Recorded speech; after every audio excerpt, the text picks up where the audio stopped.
అక్క నల్లమల్ల నుండి మీరు చాలా రోజులు ప్రయాణం చేసి వెళ్ళారు. అక్కడ సెంట్రల్ కమిటీ ఆదేశాల మేరకు కొత్తగా ఒక కమిటీ ఫామ్ అయింది. అంటే ఛత్తీస్గఢ్, ఒడిశా, ఆంధ్రప్రదేశ్, అప్పుడు కంబైన్డ్ ఏపీ, ఈ 3 రాష్ట్రాలకు సంబంధించింది ఒక కమిటీ వచ్చింది. ఈ కమిటీకి కావాల్సిన వెపన్స్ కోసం మీరు చెప్తున్నట్లుగా నయాగఢ్ పోలీస్ స్టేషన్కి మీద నయాగఢ్ సిఆర్పిఎఫ్ క్యాంప్ మీద అటాక్ చేశారు. దానికి సంబంధించి అప్పటికే దాదాపు 3 నెలల నుంచి రెక్కి నిర్వహించారు జంప్ అన్నతో పాటు చాలామంది. ఆ రోజు ఏం జరిగింది అన్నది? రెక్కి మొత్తం రెక్కి అయిపోయిన తర్వాత ఓకే, అది ట్రైనింగ్ క్యాంపు మీద మనం దాడి చేసి ఒక బ్యారక్లో వెపన్స్ ఉంటాయి, ఆ వెపన్స్ తీసుకొచ్చుకోవాలి, తూటాలు వెపన్స్ అనేటువంటిది అనుకొని మొత్తము వెళ్ళినాము. అక్కడ రిహార్సల్ దాదాపు ఒక 20-30 రోజులు రిహార్సల్ చేసినాము. దాడి ఎట్లా చేయాలా, ఏ టీము ఎటు వెళ్ళాలి అనేటువంటిది మొత్తము దాడి చేసి రిహార్సల్ చేసినాము. కొంతమంది జార్ఖండ్ నుండి వచ్చి కలిసిండ్రు, ఒరిస్సాలో ఉన్నటువంటి వాళ్ళందరూ కూడా వచ్చి కలిసిండ్రు. కలిసి అంతరం కలిసి దాదాపు 130 నుండి 170 మంది ఉన్నది మా బ్యాచ్ మొత్తము.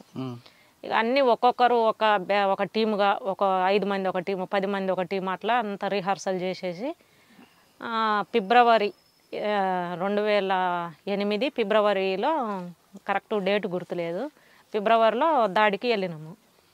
ఇక దాడికి వెళ్తున్నాగానే దాడి సక్సెస్ అయింది.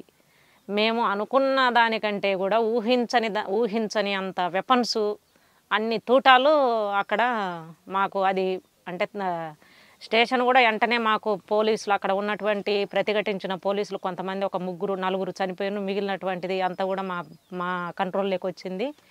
వెంటనే ఇక మేము అంటే వెళ్ళేటప్పుడు సివిల్లో వెళ్ళినాము, తుపాకులు తీసుకున్నాంలే కానీ సివిల్ డ్రెస్సులు వేసుకొని ఎక్కడన్నా ఆపినా, ఎవరన్నా ఆపినా కూడా పెళ్ళికి వెళ్తున్నాం అన్నట్టుగా వెళ్ళాలి అనేటువంటిది వెళ్ళింది పార్టీ. మేము తీసుకున్న నిర్ణయం అప్పుడు అట్లా తీసుకున్నారు, అట్లనే వెళ్ళినాము.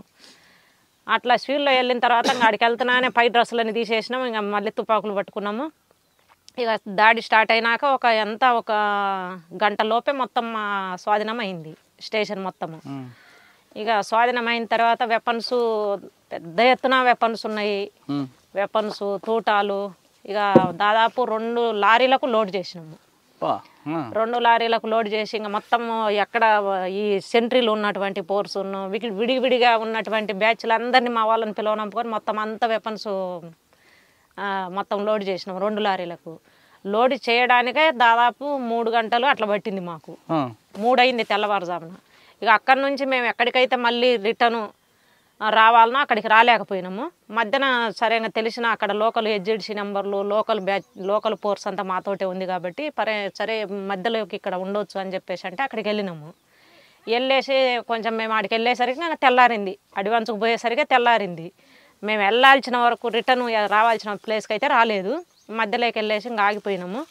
ఇక కొంతమంది ఆంబూసి ఉండాలి, బ్యాచ్ మన వెనకీర్తి మనల్ని ఫాలో అయ్యి వచ్చిందంటే బ్యాచ్ వస్తే గిన ఫైర్ చేయడం కోసము అని చెప్పేసి ఆంబూసి పెట్టినాము కొంతమందిని. ఇంకా మిగిలిన వాళ్ళందరూ మీ తుటాలు దించుకొని, తుపాకులు దించుకొని మొత్తం ఎక్కడ పడితే అక్కడ భూమి తవ్వడము, డంపులు పెట్టడము, ఇట్లా చేసేసినాము. ఇక మేము టిఫిన్, ఇంకా ఈ అన్నము, ఇంకా ఇవి కూడా ఏం పట్టించుకోలేదు. ఊరి వాళ్ళు జావా తీసుకొచ్చిండ్రు, అంబలి అంటారు కదా, అది తీసుకొచ్చిండ్రు, అది తాగేసినాము. ఇంకా ఈ పని స్టార్ట్ చేసినాము. వెంటనే ఒక గంట కల్లా పోలీసు వాళ్ళు వచ్చేసిండ్రు. పోలీసులు వచ్చి ఇంకా ఫైరింగ్ అక్కడ జరుగుతూనే ఉంది. ఈ పెట్టే వాళ్ళం పెడతానే ఉన్నాము. ఇక సరే కొంచెం అదనపు ఫోర్స్ వచ్చింది, ఫైరింగ్ ఎక్కువ జరుగుతుంది అనుకున్నప్పుడు ఒక 3 గంటలు 4 గంటల టైంలో అదనపు బ్యాచ్లు ఎక్కువ మంది పోలీసులు వచ్చిండ్రు. అప్పుడు దానక కూడా మొత్తం ఈ వెపన్స్ మనం మా చేతనైన మొత్తం మేము ఉన్నది తక్కువ మందిమే. ఇంకా మేము అంతగలిగితే కూడా 100-110 మందిమే. మిగిలిన వాళ్ళు ఆంబుష్లు, కొంతమంది అటు ఇటు ఆంబుష్లో పోతే ఇక ఉన్న వాళ్ళు మొత్తం తోటాలు, తుపాకులు అన్నీ కొంత దూరం తీసుకుపోయి పెట్టినాము. కొన్నేమో ఒక్కొక్కరు 5-6 పట్టుకుంటే అన్ని ఎవరు శక్తి అని మేము చెప్పిన పార్టీ నాయకత్వము. ఎంతసేపు చేశారు అలాగా? సాయంత్రం వరకు మొత్తం ఉదయం నుండి ఒకవైపు ఫైరింగ్ అవుతూనే ఉంది. ఒకవైపు అది ప్రాంతం నాకు గుర్తులేదు, ఒరిస్సా ఏరియాని. నయాగఢ జిల్లా హెడ్ క్వార్టర్ మీద దాడి చేసినాం, బయటకు వచ్చినాము. అది ఏరియా నియమగిరి ఏరియా అంటారు. ఆ ఏరియా నియమగిరి కదా, ఇంతకు ఒరిస్సా ఏరియా. ఆ ఏరియా కొత్త ఏరియా కాబట్టి మనకు ఏది పుల్వాని జిల్లా బార్డర్లో. అయితే ఇంకా సాయంత్రం వరకు అది జరిగింది. సాయంత్రం ఇక పెద్ద ఎత్తున ఫోర్స్ వచ్చేసింది, ఫైరింగ్ జరుగుతుంది. ఇంకా లోపలికి వస్తున్నారు పోలీసు వాళ్ళు. చలో వాళ్ళు లోపలికి వస్తున్నారు కదా, మనం ఇంకా ఇవి కాపాడుకోవాలంటే మనం పోవాల్సిందే, ముందుకు వెళ్ళాలి అని చెప్పేసి అప్పుడు డేవిజ్ దాదా, తర్వాత ఈ బిఆర్ దాదా వీళ్ళందరూ ఉన్నారు. సరే వెళ్ళేసి మీరు అది చేయాలి అని చెప్పేసి అంటున్నానే మొత్తం అందరం మిగిలిన ఈ డంపులు గింపులు వదిలిపెట్టేసి ఇక మొత్తం ఫైరింగ్ చేసుకుంటూ ముందుకు వెళ్ళడం స్టార్ట్ అయింది. మా కామ్రేడ్స్ ఇద్దరు చనిపోయినారు అప్పుడు ఆ టైంలో, రాంబత్తి, ఇక్బాల్ అని ఇద్దరు. అక్కడ మీకు భాష ప్రభావం రాలేదా? భాష ప్రభావం ఇక్కడ నుండి స్టార్ట్ అయిన కానుండే భాష ప్రభావమే, భాష ప్రాబ్లమేమా నాకు. ఇక్కడ నుండి మొత్తం స్టార్ట్ అయిన కానుండే, అంటే ఇది అయిపోయిన తర్వాత రేడిది ఇక అది మొత్తం ఆ పోలీసు బ్యాచ్ని దాదాపు 2 కిలోమీటర్ల వరకు తరుముకున్నాము.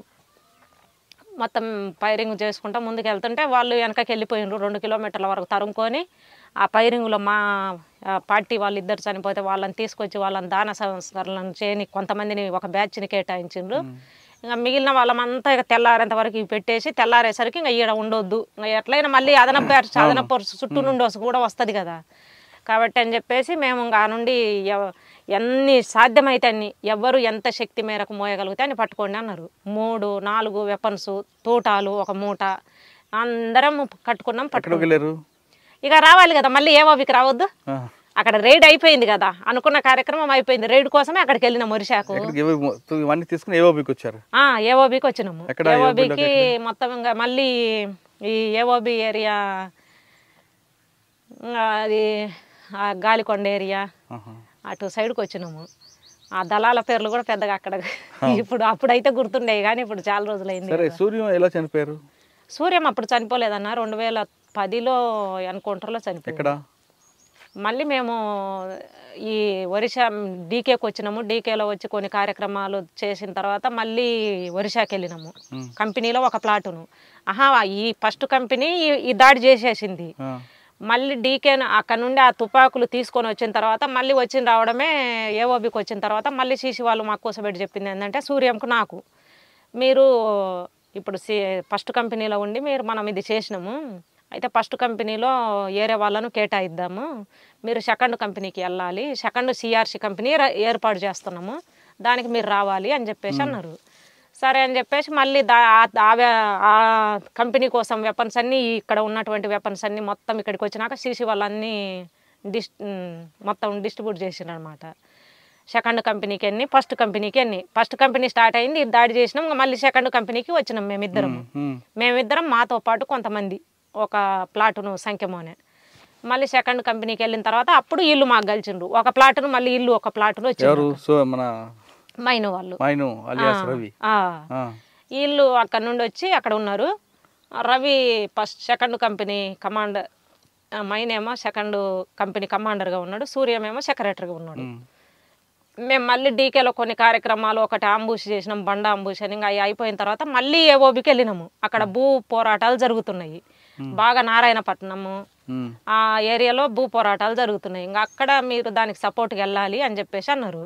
అంటే మా ప్లాటునే వెళ్ళింది. ఇంకా లోకల్ మళ్ళీ ఒక సిఆర్స్ కంపెనీ అక్కడే ఉంది, ఆ కంపెనీకి సపోర్ట్గా మీరు కూడా వెళ్ళాలి అంటే మళ్ళీ మా కంపెనీ నుండి మళ్ళీ మేము ఒక ప్లాటునే వెళ్ళినాం. మాతో పాటు సూర్యం కూడా వచ్చిండు. ఆ ప్లాటును మేము మొత్తం అక్కడ 2010లో జనవరి, ఫిబ్రవరి నుండి మార్చి, ఏప్రిల్ వరకు అక్కడ భూ పోరాటాలకు మద్దతు ఇస్తూ అక్కడ మీటింగులు పెట్టడము, ఒకవేళ ఏదైనా ఫోర్స్ వస్తుంది అనుకుంటే అంబుషులు కూర్చోవడము, ఇట్లా చేస్తూ ఉన్నాము. ఇంకా లాస్ట్ టైంలో మేము మొత్తం ఇంకా అది అంతా సమీక్ష చేసుకొని టీసీఓసి సమీక్ష మొత్తం అయిపోయిన తర్వాత అక్కడ మళ్ళీ మేము వెళ్ళి రావాలి, ఇటు డీకేకి రావాలి. ఆ టైంలో సమీక్ష చేస్తున్న టైంలో పెద్ద అటు కొండ మీద ఆంధ్ర నుండి గ్రేహౌండ్ స్పోర్ట్స్ వచ్చింది అని చెప్పేసి ఒక ఊరి వాళ్ళు వచ్చి చెప్పిండ్రు. ఎంతమంది వచ్చి ఉంటారు ఏంటిది అని చెప్పేసి, మీరు అవతలికి వెళ్తున్నట్టుగా రోడ్డు మీద వచ్చి, అంటే కొండ మీద దారిలో వచ్చి ఆగిండ్రు ఇల్లు. ఎంతమంది ఏంటిది అనేటువంటిది మనకి ఎట్లా తెలవాలంటే, ఏదో ఒకటి మేము అవతలికి పని ఉంది అన్నట్టు వెళ్తూ మేము తెలుసుకొని వస్తామని చెప్పేసి పోయిండ్రు. వాళ్ళు వెళ్ళిండ్రు, వచ్చి చెప్పిండ్రు దాదాపు చాలామంది ఉన్నారన్న, 1000 మందికి ఎక్కువ ఉంటారన్నారు. సరే అని చెప్పేసి వాళ్ళు వచ్చి చెప్పిండ్రు మనకు మరుసటి రోజు. అయినా మేము ఆన్నే ఉన్నాము. వాళ్ళు వచ్చి చెప్పారు ఆడ ఉన్నారు, ఆ కొండ మీద వాళ్ళు ఉన్నారు, యువతల కొండకు మేము ఉన్నాము. ఇక వచ్చి చెప్పిన తర్వాత మళ్ళీ ఇటు నుండి అది ఒరిస్సాకు సంబంధించిన స్పెషల్ ఫోర్స్ వచ్చినది ఇటు సైడ్ ఉన్నది అని చెప్పేసి వేరే వాళ్ళు వచ్చి చెప్పారు మళ్ళీ ఊరి వాళ్ళు చెప్తున్నానే సరే అని చెప్పేసి సమీక్ష మనం చేసుకుందాం సరే ఇక్కడికి దగ్గరికి వస్తే చూద్దాంలే అన్నట్టు అనుకొని కూర్చున్నాము. సమీక్ష జరుగుతున్నది. ఇక అదే సండే రోజు ఏదో చికెనో ఏదో పెద్ద ఎత్తున తీసుకొచ్చినారు, వండేవాళ్ళు. ఇంకా ఆ టైంలోనే మళ్ళీ ఇక్కడ నుండి ఫోర్స్ దిగుతుంది, ఈ బ్యాచ్ దిగేసి ఇటు కిందికి దిగుతుంది అని చెప్పేసి 11 గంటలకు అట్లా వచ్చి చెప్పిండ్రు. సరే ఎటు పోతుందో చూడండి అని ఊరి వాళ్ళని పంపించేసినాము. మా నుండి ఒక స్కౌట్ టీమును ముందుకు పంపించినాము. పంపించిన తర్వాత 3:30, 4 ఆ టైంలో దగ్గరికి ఇటు ఊరు దాటేసినారు, ఇటు మన వైపు వస్తున్నారు అని చెప్పేసి అన్నారు. ఇంకా మన వైపు అంటే ఇంకా మేము రోడ్డు మీదనే డేరేసినాము. అది మెటల్ రోడ్డు లాంటిది, ఈ ఊరు నుండి ఇంకొక ఊరికి వెళ్తుంది. ఆ రోడ్డు మీదనే మా డేరే ఉన్నది. సరే ఇటే వస్తున్నారా, ఇటు వస్తారా, ఇంకొక దాని నుండి ఇంకొక దారి పోతుంది, ఆ దారికి పోతారో చూడండి అని చెప్పేసి ఊరి వాళ్ళని పంపిస్తే ఊరికి వచ్చి చెప్పిండ్రు ఇటే వస్తున్నారన్న అని. ఇంకా దాదాపు చీకటి పడుతుంది, కొంచెం వెళ్తురుంది, 5:30, 6 అవుతుంది. ఇక ఆ టైంలో మన స్కౌట్ బ్యాచ్ దగ్గర లేక వచ్చిన తర్వాత వీళ్ళు దగ్గరికి వచ్చేంత వరకు వీళ్ళకి కనిపించలేదు. వీళ్ళు చూసి కూడా మరి సైలెంట్, మనకు అర్థం కాలేదు, వాళ్ళైతే మాకు కనిపించలేదు అని చెప్పిర్రు స్కౌట్ వాళ్ళు వచ్చేసి మేము ఆంబుష్ కూర్చున్నాం. మేము ఊరు వాళ్ళు వచ్చి మాకు చెప్తున్నానే మేము ఆంబుష్ పెట్టుకొని స్కౌట్ వాళ్ళను ముందు పెట్టినాము. మేము ఆంబుష్లో ఉన్నప్పుడు అవతల ఒక సిఆర్సి కంపెనీ ఒక కంపెనీ అవతల ఉంది, మా కంపెనీ నుండి పోయిన ప్లాటుని యువతల ఉంది. మా కల్లి ఉన్నాడు సూర్యం ఫస్ట్, పోలీసు వాళ్ళు వస్తున్నారు అని చెప్పేసి అన్న తర్వాత ఆంబుష్ కూర్చున్నాక మా కల్లి ఉన్నాడు. ఇటు నుండి మళ్ళీ అక్కడ ఏదో కొంచెము అది ఇది ఇటు మైండ్ పెట్టండి అటు మైండ్ పెట్టండి అనే అరుపులు వినిపిస్తున్నాయి. సరే చెప్పొస్తానని పోయిండు సూర్యం అటు. అటు చెప్పడానికి పోయిండు. ఇంకా ఫైరింగ్ స్టార్ట్ అయింది. మాకు వెనకాల మా బ్యాచ్కి వెనక సైడ్ వచ్చింది. వెనక సైడు ఒక 2 పెట్టింటే అటు నుండి ఫైరింగ్ స్టార్ట్ అయింది. ఇక ఫైరింగ్ మా వెనక నుండి స్టార్ట్ అయ్యేసరికి మొత్తం మేమేమో ఇటు సైడ్ కూర్చున్నాం, వాళ్ళేమో ఇటు నుండి స్టార్ట్ చేసిండ్రు. ఇక ఫైరింగ్ స్టార్ట్ అయింది. ఇక మా కాడ ఉన్నటువంటి మైండ్లు పేల్చినాం, మేము ఫైరింగ్ చేసినాము. ఇక మళ్ళీ మేము రిట్రీట్ అయ్యే టైంలో మా ఎల్లో ఒక 2కి మా చిన్న గాయాలైనవి. ఎల్ఎంజీ మెయిన్కి ఒక ఆయన గాయమైంది, కొంచెము ఇంకొక అబ్బాయికి గాయమైంది. పెద్ద ఎత్తున మాకైతే ఏం కాలేదు. వాళ్లకు ఒక 2-3 గాయాలైనాయి పోలీసు వాళ్ళకు. మామూలు పెద్ద గాయాలేం కాదు, మామూలు గాయాలే అవి కూడా. ఇంకా అట్లా అయిన తర్వాత ఆ నుంచి ఆంబుష్ నుండి రిట్రీట్ అయ్యేసి వెళ్ళిపోయినాము. ఇంకా వాళ్ళు పెద్ద ఫోర్స్ అని చెప్పారు కదా, ఏదో చికాకు కోసం మనం ఇడున్నాం కాబట్టి కూర్చున్నాము. ఇంకా అప్పుడు పెద్ద ఎత్తున దెబ్బతీయాలి అనేటువంటి ఆలోచన అయితే ఏం లేదు. వస్తున్నారు మన దారెమ్మడి, సరే కూర్చుందాం చలో అని చెప్పేసి అనుకున్నాం, కూర్చున్నాము. ఇక ఫైరింగ్ జరిగినాక వీళ్ళు ఒక అంతా విడిపోయినరు. ఆడ రిట్రీట్ కావడానికి కూడా అనుకూలంగా లేదు కాబట్టి ఇంకా ఒక్కొక్కళ్ళు ఒక బ్యాచ్ ఇటు పోయింది, ఒక బ్యాచ్ ఇటు పోయింది, అట్లా రిట్రీట్ అయ్యేసి పోయినాము. పోయిన తర్వాత ఈ సూర్యంతో పాటు ఒక 7 మంది ఏరియాకెళ్ళి పోయినరు. వీళ్ళు పోయేసి వాకీటాకీలో 1 వరకు 2 వరకు మాతో మాట్లాడుతూనే ఉండ్రు. సరే మీరు ఎక్కడికి పోయినంటే మేము ఆర్వీ ప్లేస్కి వచ్చేసినాము, కొండ మీదకి వచ్చినాం, మీరు రండి అని చెప్పిన నేను. అంటే మాతో పాటు ఇంకొక first company CRC company Situ అని ఆయన ప్లాటూన్ కమాండర్గా ఉన్నాడు అక్కడ. ఆయన కూడా వచ్చిండు, మళ్ళీ మాతో పాటే కలుసుకున్నాడు, వచ్చిండు. మరి ఇంకా మీరు ఎక్కడ ఉన్నారు అని చెప్పేసి అంటే మేము ఇక్కడే ఉన్నాము, మీ ఆర్వీ ప్లేస్కి వస్తాము, కానీ నాకు బాగా సూర్యం గార్డుగా ఉన్నటువంటి జగదీశు అనేటువంటి అబ్బాయికి బాగా జ్వరంగా ఉన్నది. అబ్బాయి నడవలేనంటున్నాడు, ఏమన్నా ఇక్కడ పడుకొని వచ్చామా అని చెప్పేసి అన్నాడు. ఇప్పుడు అక్కడ ఫైరింగ్ జరిగితే అక్కడ ఎట్లా పడుకుంటారు అని చెప్పేసి అన్నాం మేము. పడుకొని మళ్ళీ అట్లా అవుతుంది, మీరు వచ్చేసేయండి అని చెప్పేసి అంటే ఇంకా అబ్బాయి అసలు సరేలే చూస్తామన్నాడు. ఇక వస్తాంలే అన్నారు. ఇక పడుకున్నారు, అక్కడే ఊరి దగ్గరే పడుకున్నారు. పడుకున్న వాళ్ళు ఉదయాన్నే లేచి వచ్చేసినా అయ్యేది. మళ్ళీ సాయంత్రం మళ్ళీ ఊర్లోకి జావ కోసం పంపించారు. ఏదైనా జావ తాగితేనే ఈ పిల్లోని నడుస్తారు, లేకపోతే నడవలేను అంటున్నాడని జావ కోసం పంపిస్తే ఆ ఊర్లో పోలీసులు ఉన్నారు. వీళ్ళు జావ తీసుకొని వచ్చే టైంలో పోలీసు వాళ్ళు చూసిండ్రు, వీళ్ళు ఎనికిర్తి పడ్డారు. వీళ్ళు ఆల్రెడీ పోలీసులు బ్యాచ్లుగా తిరుగుతున్నాయి కదా, మనకు ఆంబుష్ జరిగి ఆల్రెడీ ఇక్కడ ఉన్నామని తెలిసింది, పెద్ద ఎత్తున ఫోర్స్ వచ్చిందని తెలుసు, వాళ్ళంతా విడివిడిగా తిరుగుతున్నారు. మనము వీళ్ళు కొండ ఎక్కే దారిలో పోలీసులు పోయి ఆంబుష్ పెట్టుకున్నారు.